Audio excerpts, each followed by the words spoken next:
একেবারেই ঘাঁটি কথা বাংলাদেশ একটা ইসলাম মানে মুসলিম দেশ, তাই না? মুসলিম দেশ। এখানে এখন এই তৌহিদি জনতা বাংলাদেশে এখন ইসলামী শাসন কায়েম করতে চায়। সেখানে হিন্দুদের এত বড় সাহস হয় কি করে? তারা বিশাল মূর্তি তৈরি করতে চায়। অর্থাৎ তৌহিদি জনতা জেগে গেছে এবং যে কারণে বলছে যে বাংলাদেশের বুকে কোনো মূর্তি তৈরি করা যাবে না, করতে দেওয়া হবে না। কিন্তু ভাইজান, আপনি যে কথা বললেন ওই একই ফর্মুলা এখন যদি ওই ভারত চালু করে, তারা যদি বলে যে ভারত একটা হিন্দু রাষ্ট্র, অর্থাৎ ভারতে কোনো মসজিদ থাকতে দেওয়া হবে না, তৈরি করা তো দূরের কথা, যেগুলো আছে এগুলো তারা ভেঙে ফেলবে, তো তখন তুমি কি বলবা ভাতিজা?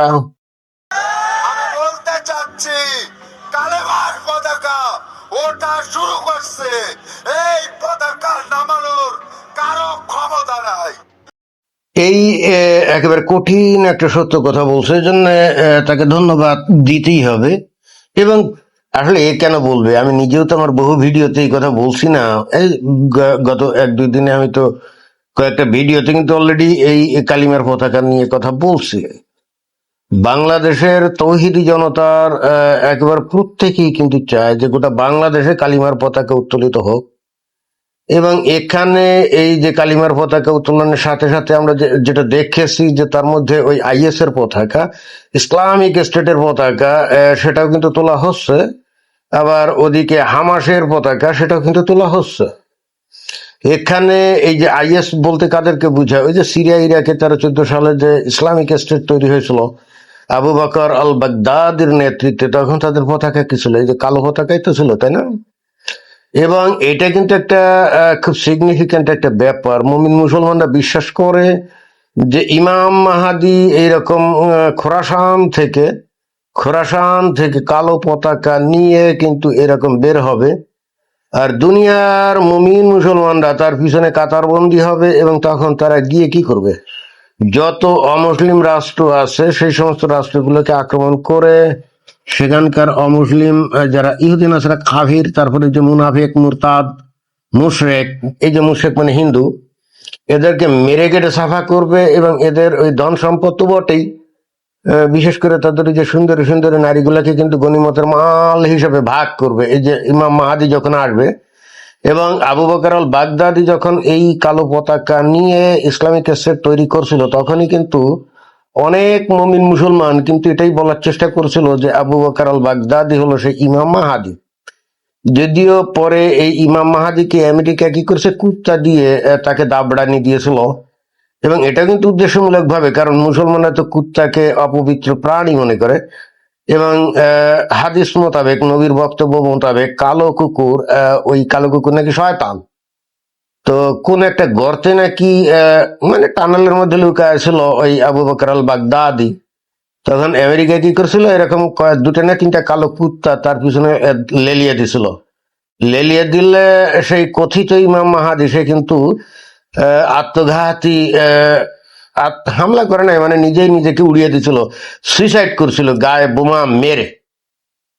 এ ঘটনা তো অনেকে আপনারা জানেন, তাই না? তো যাই হোক, ওইবার ইমাম মাহাদি যাকে ধরা হয়েছিল সে তো ফেল মারলো। তো এখন কিন্তু বাংলাদেশের তৌহিদি জনতা মনে করছে যে ইমাম মাহাদির টাইম চলে আসছে, অতএব তার রাস্তা পরিষ্কার করার জন্য সব জায়গাতেই মানে গোটা বাংলাদেশে কালিমার পতাকা তুলতে হবে, এবং সেটারই প্রস্তুতি নিচ্ছে। এবং এইটা কিন্তু যে বাংলাদেশের সেনাবাহিনী বলেন, পুলিশ বলেন, বা আমলা বলেন, প্রশাসন বলেন, সবাই তো আসলে মুমিন মুসলমান, তাই না? তো তারাও তো সবাই এদের মতোই ধ্যান ধারণা পোষণ করে। এবং এই জন্যই দেখবেন যে গোটা বাংলাদেশে এই যে এই যে আইএস এর পতাকা তুলছে বা হামাসের পতাকা তুলছে, কেউ কোথাও বাধাপ্রাপ্ত হয় না, এবং কেউ বাধা দেয় না, দেওয়ার সাহসও পায় না। আর দিবেই বা কেন? পুলিশ, বিডিআর, মিলিটারি তারাও মুসলমান না? কলিমার পতাকা উত্তোলন করবে আর তারা বাধা দিয়ে তারা কি জাহান্নামের আগুনে পুড়বে? তারাও তো অন্যান্য মুমিন মুসলমানের মতো বেহেশতে গিয়ে 72 হুরের সাথেই তো তারা লীলা মাস্তি করতে চায়, তাই না? তো দেখি তারপরে কি বলে। এটা মুসলিম দেশ, এটা কোনো ইহুদি রাষ্ট্র নয়, এটা কোনো হিন্দুত্ববাদী রাষ্ট্র নয়। বাংলার জমিনে প্রকাশ্যে মূর্তি নির্মাণ হবে না, হবে না, হবে না। এই ছেলেটাকে দেখতে কি হুজুর মনে হয় নাকি? না, আধুনিক ছেলে কিন্তু, দেখছেন? সে কিন্তু হুজুর না, আলেম না, ওলামা না, কিচ্ছু না, বাট তার ভিতরে ইসলামের যে প্রতি যে ইমান, সেটা কিন্তু যে কোনো হুজুর আলেম ওলামার থেকে অনেক অনেক বেশি শক্ত। এবং এটাই হলো বাংলাদেশের বৈশিষ্ট্য। বাংলাদেশে অনেকে মনে করে যে হুজুর আলেম ওলামা বা যারা ওয়াজ করে তারাই মনে হয় সবচেয়ে কট্টরপন্থী। জি না, বাংলাদেশে বস্তুত আধুনিক পোশাক পরিধান করে যারা ঘোরাঘুরি করে তারাই হলো আরো বেশি কট্টরপন্থী। এবং সেটা কিন্তু এই ছেলের মুখ থেকে কিন্তু আমরা দেখলাম যে এইটা, অর্থাৎ বাংলাদেশ কোন ইহুদি নাসারা অথবা কোনো হিন্দুদের দেশ না, অর্থাৎ এইখানে প্রকাশ্যে কোনো মূর্তি তৈরি করা যাবে না। ভালো কথা।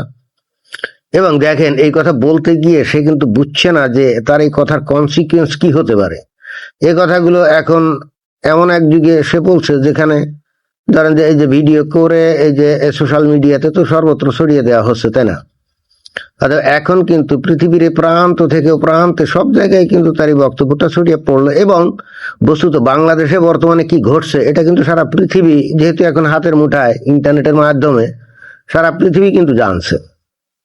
এবং জানার পর তাহলে এমনিতেই পৃথিবীর বিভিন্ন দেশে যেখানে মুসলমানরা আছে তাদেরকে নিয়ে কিন্তু প্রত্যেকটা দেশে কিন্তু প্রচন্ড রকম বিরক্ত, উত্তক্ত। কারণ এই সমস্ত মুসলমানরা তো সেই সমস্ত দেশে আশ্রয় নিয়েছিল অসহায় হিসেবে, জীবন তাদের বিপন্ন ইত্যাদি বলে টলে, তাই না? তো এদেরকে তো এখন তো কেউ মুসলমান হিসেবে চিহ্নিত করে না, মানুষ হিসেবে চিহ্নিত করেছিল। কিন্তু এরা তো ওই সমস্ত দেশে গেছে ইসলামী মূল্যবোধ এবং বিশ্বাস নিয়ে, তাই না?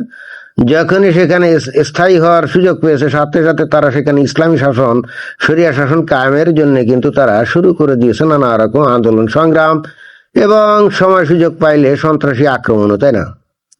তো অনেক দিন ধরে এই পৃথিবীর অনেক উন্নত দেশ এগুলোকে কেয়ার করতো না, বাট এখন তো কেয়ার করছে। বিভিন্ন দেশে আমরা শুনছি আজান নিষিদ্ধ করছে, বোরখা নিষিদ্ধ করছে, নিকাব নিষিদ্ধ করছে, তাই না?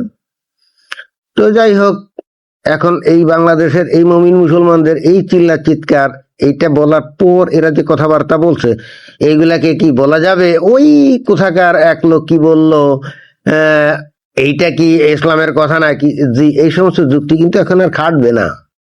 কারণ এই ছেলে পেলেরা যে বা যারাই যা কিছু বক্তব্য দিচ্ছে এর এগেনস্টে কিন্তু একজনও বলছে না যে না এটা অন্যায় কথা বলছে, তাই না? যে পলাশবাড়ি না কোন জায়গায় ঠাকুরগাঁও হিন্দুরা কি একটা মানে মূর্তি বানাচ্ছে রামের না কৃষ্ণের, সেইটা নিয়েই আসলে কথা। তো বাংলাদেশ কিন্তু এখন ইসলামী রাষ্ট্র হয়নি, বাংলাদেশ কিন্তু এখনো ওই যে তালিবানি রাষ্ট্র হয়নি যে ওরা এই ধরনের কথা বলতে পারে। বাংলাদেশ কিন্তু এখনো কাগজে কলমে একটা গণতান্ত্রিক দেশ, ধর্ম নিরপেক্ষ দেশ, এবং এখানে যে যার মতো ধর্ম পালন করতে পারে। এখানে কেউ বলতে পারে না যে তুমি মূর্তি তৈরি করবা না, তুমি মন্দির তৈরি করবা না, না এগুলো কথা কেউ বলতে পারে না। কিন্তু এরা তো ধরে নিয়েছে বাংলাদেশ অলরেডি ইসলামী রাষ্ট্রে পরিণত হয়ে গেছে এবং সেই ধরনের কথাবার্তা এরা বলছে। তো ভালো কথা, এরা যদি বলে যে বাংলাদেশ যেহেতু এখন মুসলিম দেশ এবং এই হেতু এখানে হিন্দুদেরকে ধর্ম পালন করতে দিবে না, তাদের মন্দির রাখতে দিবে না, তাদের দেব দেবতার যে প্রতিমা এগুলো তৈরি করতে দিবে না, ওকে ফাইন। তো অমুসলিমরা তো এগুলো দেখতেছে, তাই না? পৃথিবীর বিভিন্ন দেশের সমস্ত অমুসলিমরা এগুলো দেখতেছে না, এবং তারা তো বুঝতে পারছে যে মুসলিমরা আসলে কি জিনিস, তাই না? তো এইবার এদের দেখানো পথ ধরে এখন অন্যান্য দেশ তারাও ওই বলবে যে ঠিক আছে আমরা তোমাদের মসজিদ তৈরি করতে দেবো না, মসজিদ যেগুলো আছে ভেঙে ফেলো। বিশেষ করে ভারতের পশ্চিমবঙ্গে তো এখন এই বক্তব্যের রেফারেন্স হিসেবে ব্যবহার করে তারা কিন্তু এখন একের পর এক মসজিদ ভেঙে দিতে পারে, বুলডোজার চালিয়ে দিতে পারে। তো তখন এরা কি বলবে? বলবে যে মুসলমানদেরকে অত্যাচার করছে। তখন কি মুসলমানদেরকে অত্যাচার করছে এই কথা বলার মতো আর তাদের কোনো মুখ থাকবে? এইটা এরা কি চিন্তা করছে? একেবারেই না। অর্থাৎ এরা কিন্তু পরিণতির কথা ভাবে না। কেন ভাবে না জানেন? কারণ এদের মস্তিষ্ক তো আসলে কাজ করে না, অ্যানালাইসিস করে না, বাস্তবতাকে দেখে না, কল্পনার যুগে থাকে। ওই যে মাথার মধ্যে ঢুকিয়ে দেওয়া হয়েছে বাচ্চা বয়সে যে ইসলাম একমাত্র সত্য ধর্ম, বাকিটা ভুয়া। এই জন্যই তারা মনে করে যে সমস্ত কথাবার্তা এগুলো তাদের বলার অধিকার আছে এবং এর এগেনস্টে কেউ কোনো কিছু বলবে না, কেউ কোনো কিছু করতেও পারবে না। এটাই হলো এদের মাইন্ডসেট, সাইকোলজিক্যাল মাইন্ডসেটটা কিন্তু এরকমই। তো যাই হোক, বাংলাদেশকে আসলে দিনে দিনে ভয়ঙ্কর রকম কঠিন পরিস্থিতির দিকে এরা ঠেলে দিচ্ছে এবং দিয়ে এরাই আবার মনে করছে যে এখন যেভাবে বাংলাদেশ চলে হয়তো বাংলাদেশে ইসলামী শাসন চালু টালু হলে ওই তখন একই রকম চলবে, অর্থনীতি, ব্যবসা, সবকিছু। কিন্তু এরা বোঝেই না যে বাংলাদেশে যদি ইসলামী শাসন চালু হয় তাহলে আন্তর্জাতিক যত ব্যবসা বাণিজ্য বা আন্তর্জাতিক যত সুযোগ সুবিধা এগুলো সব বন্ধ হয়ে যাবে। কোন উন্নত দেশ যে তখন ইসলামী এই বাংলাদেশের সাথে যে সম্পর্ক রাখবে না, ব্যবসায়িক সম্পর্ক রাখবে না, বাংলাদেশের পণ্য যে ওই সমস্ত দেশে আর রপ্তানি করা যাবে না, বাংলাদেশের অর্থনীতি যে ধসে পড়বে, বাংলাদেশে কোটি কোটি লোক বেকার হয়ে যাবে, কোটি কোটি লোক দারিদ্র সীমার নিচে চলে যাবে, এই জিনিসগুলো এরা বোঝে না। এরা কি মনে করে জানেন? আমি আলাপ করে দেখছি এদের সাথে, এরা মনে করে বর্তমানে ওই তাগুদি বিধান অনুযায়ী গণতন্ত্র নামকাওয়াস্তে যদি থাকেও, আছে তো সেভাবেই তো ব্যবসা বাণিজ্য অর্থনীতি চলে, তাই না? এরা মনে করে ইসলামী শাসন চালু থাকলে বোধহয় এই একই জিনিস চালু থাকবে। এরা কোশ্চিনকালেও ভাবে না যে ইসলাম চালু হওয়ার সাথে সাথেই কিন্তু এগুলো সব কলাপস করবে।